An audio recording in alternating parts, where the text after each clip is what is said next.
our players wearing, technology that, allows to track their movements and be able to have, AI predict where they might go. And, there's the whole sports betting piece that goes along with that. And so really about, broadcast augmentation. So it's pretty cool. I don't even know everything that we can do with that, but I know that it's really cool. When you speak to the younger fans, that's what they want to see. They want to be an interactive game and presentation and those sorts of things. So it's, technology is changing rapidly, and certainly it's, we are looking to capitalize and get on that wave and be the front runners when it comes to a lot of that technology advancement. Hi, welcome to another episode of the Launchcast. My name is Samantha Makeiff, and I'm very excited today because I'm actually going to be hosting for the first time. As a kid, I remember walking into McNeil Stadium in Calgary and just being absolutely overwhelmed with all the sound and energy and excitement from the venue and the fans. And really, watching the players do the thing on the field was absolutely mesmerizing. So today, I'm really excited to welcome the Calgary Stampeders.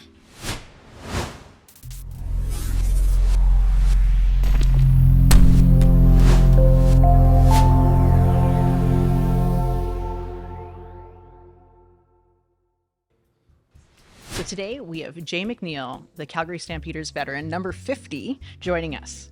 Jay spent a very successful career, 14 seasons with the Calgary Stampeders as an offensive linesman from 1994 to 2007. Correct. Won the 2 Grey Cups in 1998 and 2001, which is pretty fantastic. And last year he actually rejoined the Stampeders as part of the business operations team. So welcome, Jay. Thank you so much for joining us. Well, thank you very much for having me. It's exciting. I'm pretty excited too. So, today I actually wanted to start to talk a little bit about you and kind of how the journey happened, where we got to where we are today. Sure. And I know you're a London, Ontario boy. Yep. Awesome. Well, Yeah, welcome. absolutely. Welcome to Alberta. It's fantastic here. My fiance is also from London, so Oh, wow. yeah. So it's a good place to move from. I said that just the other day. Absolutely. What kind of brought you here to Alberta, and what made you decide to stay? Because you've been here for 30 years now, hey? Yeah. I've actually been here longer than I was in Ontario. So, Oh my gosh. which means I'm old, but that's okay. I was drafted by the Stamps actually. So I, up until my CFL career began, I'd never been west of Winnipeg. Wow. So I got drafted by the Stamps in '94 and came out here and fortunately made the team and fell in love with the city and knew that there was so much opportunity here in Calgary for life after football that if I wanted to make this my home, then it would be a great place. And I've never looked back from there. Man, what was the first thing that you thought of when you first stepped into Calgary? Never having seen mountains before, so that was pretty spectacular for the very first time. I remember driving in from the airport. I remember actually the gentleman who picked me up, and he was with the team for a long time, and we were driving in, and we came around a corner and saw the mountains, and I was pretty mesmerized by that, and it was pretty spectacular. And then the people, Calgarians are fantastic. They're welcoming and warm, and I certainly felt at home very, very right after I got here. Wow, that's awesome. And obviously, everyone knows football. Eventually, you stop playing football. You have to move on to something else. When did you know that you wanted to stay in Calgary and build a business career here? Was it during your career, or was it right afterwards? Yeah, no, it was for sure. It was during my career, and so my very first year I spent on the practice roster. So I played in 4 games, but you're kind of up and down, and you quite frankly, you don't make a whole lot of money. And so I went back to Ontario for the off season, but then the following year, made the team permanently, and we went to the Grey Cup that year, so we earned a little bit more money from the playoffs, and then decided to stay for that off season. And I just I knew that this was if I wanted to make this home and I wanted to take advantage of being a Stampeder and be able to parlay that into my career after football, that I could start building those relationships that would be necessary. And I started working while I was playing, actually. Oh, wow. And so for my last 8 years, I had a second job. And I had, it was great. I had leaders that and mentors as a young player, guys like Stu Laird, who taught me, the football career is not going to last forever, and you need to start planning for it. And so I fortunately I was not that mature, but I happened to listen to him, and so started planning for it. And so I worked while I was playing. Wow. Yeah. That's awesome. Good. It's good to have really good mentors, and it's good too. It sounds like you're very flexible in terms of, okay, what's next? Where do I need to go in order to make sure that I'm successful? Which is fantastic, right? Well, I like to think I'm a pretty intelligent person, but the reality is I wasn't. It was a lot of it just sort of happened, and I was in the right place at the right time. But then also had some great people to help guide me there. Oh, that's awesome.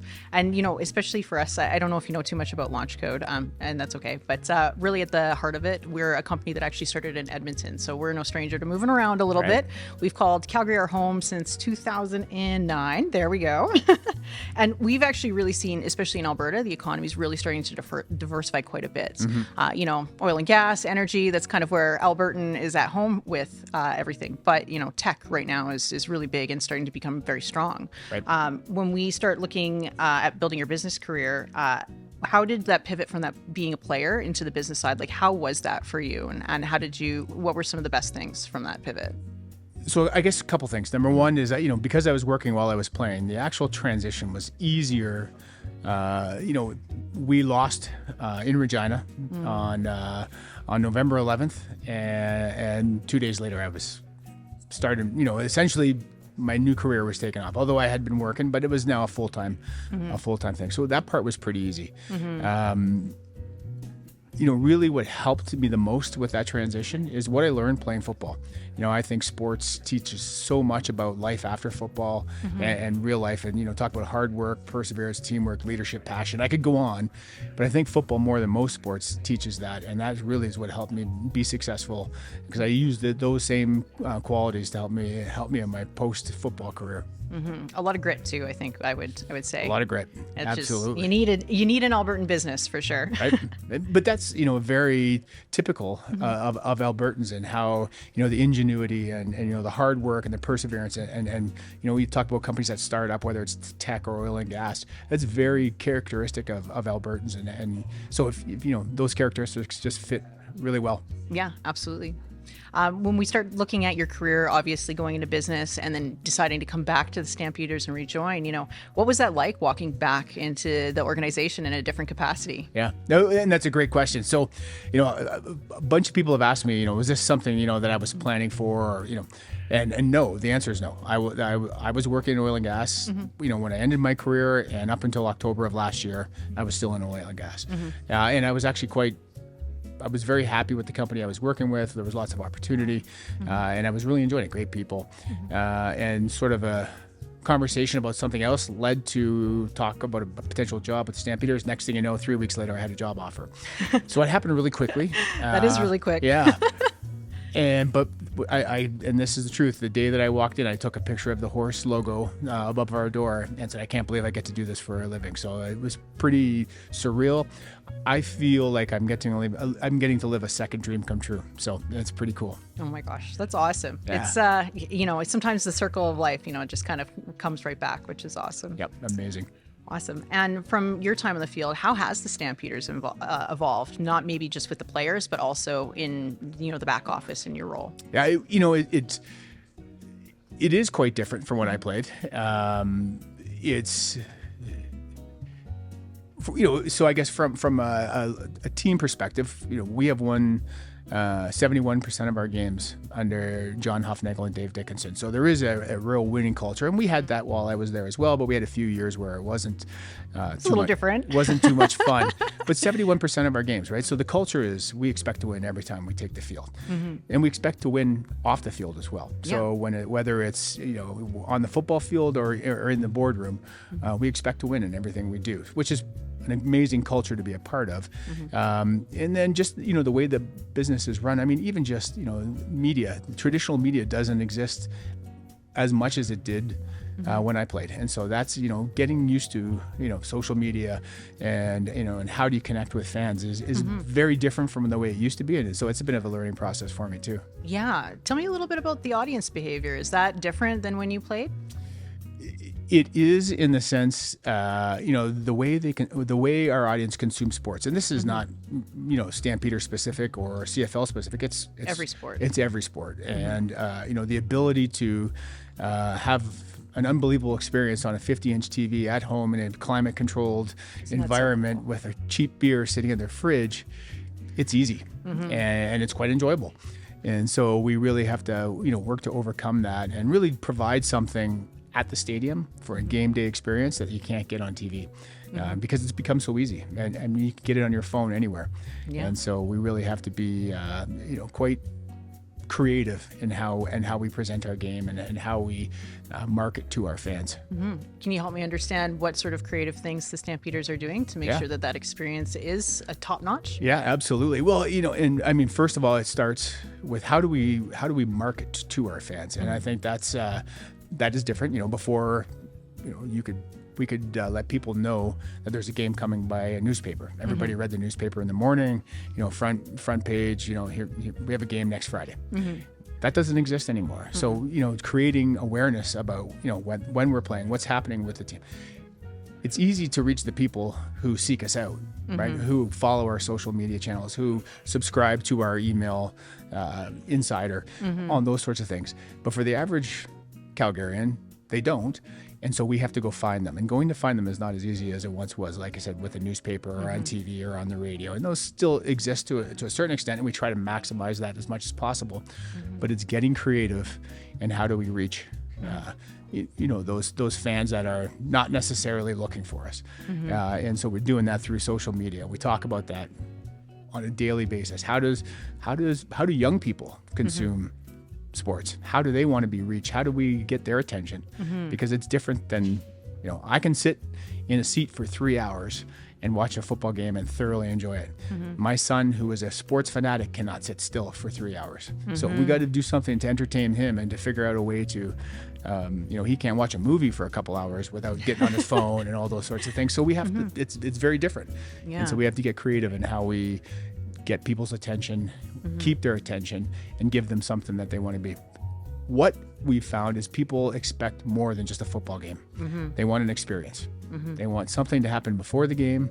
They want a great experience during the game. Lots of things happening, so there's not a single moment where there isn't something happening. And then they want something to do after the game as well. And so we've really worked hard to provide that for them. But it's easy. The before game, McMahon Stadium, Calgary Stampeders, we have the best we really have the only tailgating in the CFL. It doesn't get any better, and so people really do celebrate that. But we also provide a family-friendly option down in the Gridiron Gardens on our south field, where kids can come, families can come and really enjoy it, engage. We'll have some of our players down there and our alumni signing autographs and those sorts of things. And in our last game on the 24th, we had 3,000 people there in a lineup to get in. It was fantastic. Wow! Congratulations. It was pretty exciting to be a part of. Yeah, it was awesome. That's awesome. And then during the game, the in-game presentation, like I said, there's always something happening. At the end of the first quarter, we've got our world's fastest cow that races. I'm so in. Oh yeah, I underestimated how much people enjoy the world's fastest cow. He got hurt last year, and so we didn't have him for a couple games. Yeah. And we heard about it. And, oh my gosh. And so, we've actually found a new world's fastest cow this year, and he's so fast, and people love it. So, but it's little things like that to keep people's attention throughout the game. And then following the game, we have a party in our what used to be known as the Red and White Club, which is now Stamps House. Nice. And we bring our players in, and it gives people an opportunity to interact with our players after the game and get to know our players, create relationships with them, and want to come back because they say, I know that guy. I talked to that guy. I've got his autograph. So it really is an experience now. I think that there's really something special about being able to bring, some of the actual players into the network, because when you're able to do that, people are they're astounded. First of all, they realize that they're real people. They don't need to be put on a pedestal, which is awesome. But it also allows them to really reach out and create that network built on the relationships that they're making too, which is awesome. Right? Absolutely. That's what makes the CFL special. And it's the players. The players understand the relationship to the community, the relationship to the fans, and really do make it special. It's more so than any other sport, and it's just the access to those players, to their personalities, and creating connections. That's one thing I love about this league. That's cool. And then we got people like you coming back and working on the business side too, so that's pretty cool. I like it. Hopefully everybody else thinks so too. So of course, McMahon Stadium has pretty much been a constant for half a century. Lots of history there, but I'm sure I'm not the only one who's curious. Is there any plans for any upgrades? Yep, absolutely. And we're very aware of the challenges with McMahon Stadium, built in 1960, built in 100 days. There are some challenges. There are some great things, as you mentioned, the history, the tradition, great sight lines. We like to refer to it as Calgary's biggest outdoor patio. I love it. No better place to be on a summer night. But there are challenges. The concourse, the facilities, everything that goes to support the fan experience is challenged. And so we want to look at new ways to engage our fans. One thing we're thinking about is we see that young people, young adults like social seating areas. So if you look at what the Blue Jays have done at Rogers Center, and they've created these spots where fans can just go and hang out, have a drink, watch the game or not, talk, but it's standing room only. And so we want to look at, is there a place that we can do that within McMahon Stadium, whether it's in a current section and doing some renovations to it, or do we want to build something in the north end zone, a place where fans can just go, talk, hang out, and have the football game going on in the background. And so that's a big piece to building that fan experience on game day. That's awesome. And I know, too, there's been a couple of changes to seating areas. I saw that there's a kid-friendly zone, which is awesome for people like me who have 2 4.5-year-olds who would never survive in a normal 3-hour game. I've seen kind of like the Telus patio where you can actually sit down and watch the game from the end zone. It sounds like you guys have really been focusing on, okay, what can we do with what we have to make the experience a little bit better for the fans? Absolutely. And so I know that that's been a really big focus, especially we're probably not tearing it down and getting a new one anytime soon, at least not that I know of. So no, and not that I know of either. So we're, like I said, we're going to do the best with what we've got, and we've got plans for next year already, and we're excited about that and the impact that can have in that fan experience, because that's what we do, is we build experiences and provide experiences for our fans. That's awesome. And you mentioned that it's a little bit of a challenge. What are some of the challenges that the Stampeders are facing off the field right now? Yeah, that's a great question. We have seen an erosion of our season ticket base. So in 2015, we had 21,500 season ticket holders. This year, we've got right around 14,000. So it's a significant gap. Now, it's not all bad news. We've seen an increase in our game day ticket sales. So what we're seeing is people are waiting to buy their tickets on the day of the game or the day before the game. But really, our number one revenue line is tickets, and we need Calgarians to come back. We need them to be buying tickets. We need them coming to the games. If you've been to a game in the last few years, our attendance is down, and historically we've been the leaders for attendance, and we're not anymore. And so we want to get back to that. We're committed to getting back to there. Part of that is McMahon Stadium. Part of that is that fan experience and everything that we can do surrounding the game to deliver something they can't get on TV. Yeah, absolutely. Because, you mentioned it earlier. It's real nice to sit with a cheap beer in front of my TV, but I will say that there's something very special about being in, the stadium with thousands of other people who are kind of having the exact same experience as you at the same time. Right? There's no better spot. When everybody's cheering together, it's a lot of fun. That's awesome. That's really, really cool. In terms of making sure that those fan experiences are kind of augmented, we talked and touched a little bit about technology. How do we get technology into that conversation? Do you guys have any plans of using technology to make the experience better right now? Or are you guys currently using any technology? So I guess there's a few different aspects to that, like anything. And we are building our strategy. Number one is a data strategy. We're working on how do we tailor an experience, personally to each one of our fans. And so data is a big part of that. So we're building our data strategy. The league we're working really closely with the league about broadcast augmentation. And we do that with our players wearing, technology that, allows to track their movements and be able to have, AI predict where they might go. And, there's this whole sports betting piece that goes along with that. And so really about, broadcast augmentation. So it's pretty cool. I don't even know everything that we can do with that, but I know that it's really cool. When you speak to the younger fans, that's what they want to see. They want to be an interactive game and presentation and those sorts of things. So it's technology is changing rapidly, and certainly it's we are looking to capitalize and get on that wave and be the front runners when it comes to a lot of that technology advancements. That's super cool. Is it a wearable for the broadcast augmentation for the players? Yeah. Wow, it's pretty cool. Yeah, okay. It's pretty amazing. Man, I don't even think I've ever seen that before. I know that people do it sometimes for like lone worker safety, but it sounds like you guys have been able to use that and actually use it in an entertainment type, which is We're cool. still working on it. So we're hoping, will it be this year or next year? We'll see, but we want to make sure that when it does come out, we've got it mastered. So cool. I'm really excited for that. I can't wait to see that. That's awesome. As an executive, is there any technology or innovation that's kind of caught your eye? Anything really exciting or? It's that game day experience, and how do you make it more interactive for the people in the stadium? And there's certainly lots of ways to do that. I mean, everybody is tied to a phone. I don't go anywhere without mine. I feel naked if I don't have mine with me. And so how do we interact with our fans during the game with their phone? Even if it's as simple as, we know somebody is a first-time person at McMahon Stadium, send them a text to say, how are you enjoying the experience? And share that with us, right? So that way we can, if there's any challenges, we can address them. But it's just this way of engaging our fans, creating that relationship again, and that stronger tie to that, that personalized experience.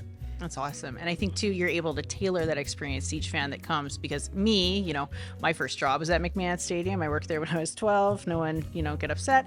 But my experience would be different than, maybe my kids coming for the first time, say they're 12, 13, they've got their own phone, getting that text to say, hey, we're just making sure that you're having fun at the game is, right?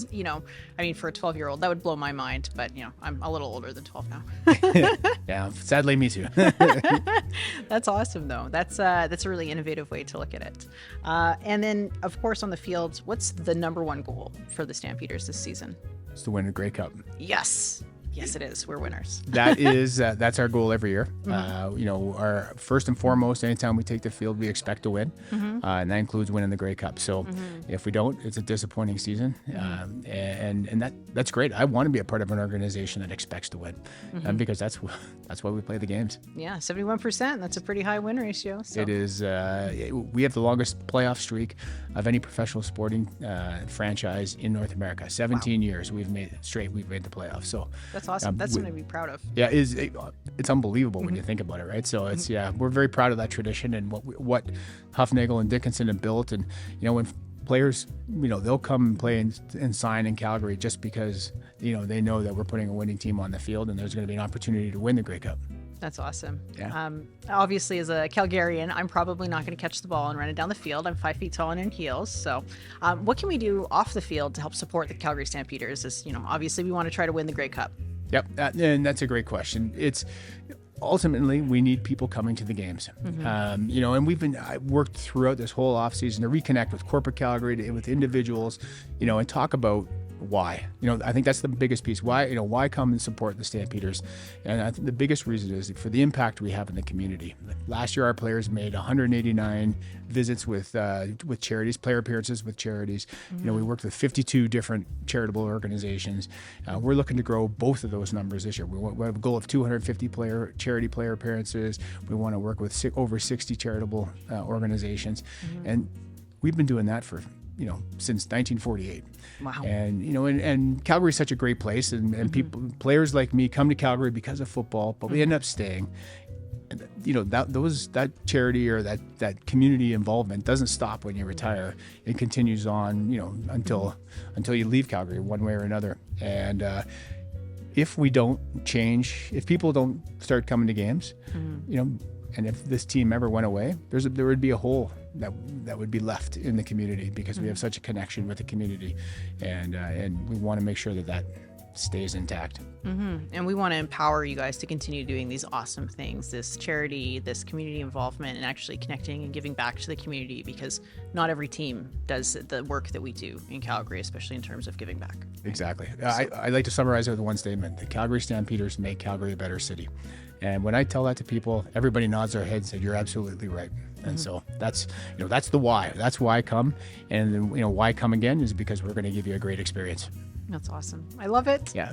Yeah, no, thank you so much for coming. This was an awesome conversation. I really appreciate you coming and sharing a little bit about the Stampeders, because like I mentioned, part of my growing up was my dad working at the Stampeders, working at the catering company and being there all the time. So I was really excited to get to interview you today.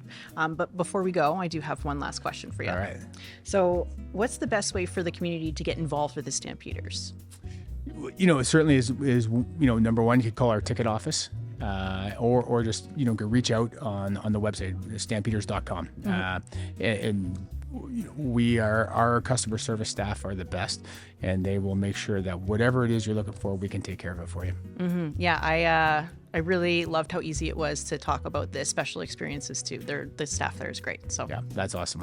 I couldn't agree more. Awesome. Perfect. So that's it for today's Launchcast. Remember to like, comment, and subscribe to the video. Subscribe to our channel on YouTube so you don't miss any of the new episodes. And also subscribe to our newsletter, The Launch Post, on our LinkedIn page. Follow our other social channels for more tech industry and Alberta content. Thank you so much for being with us today, and more to come.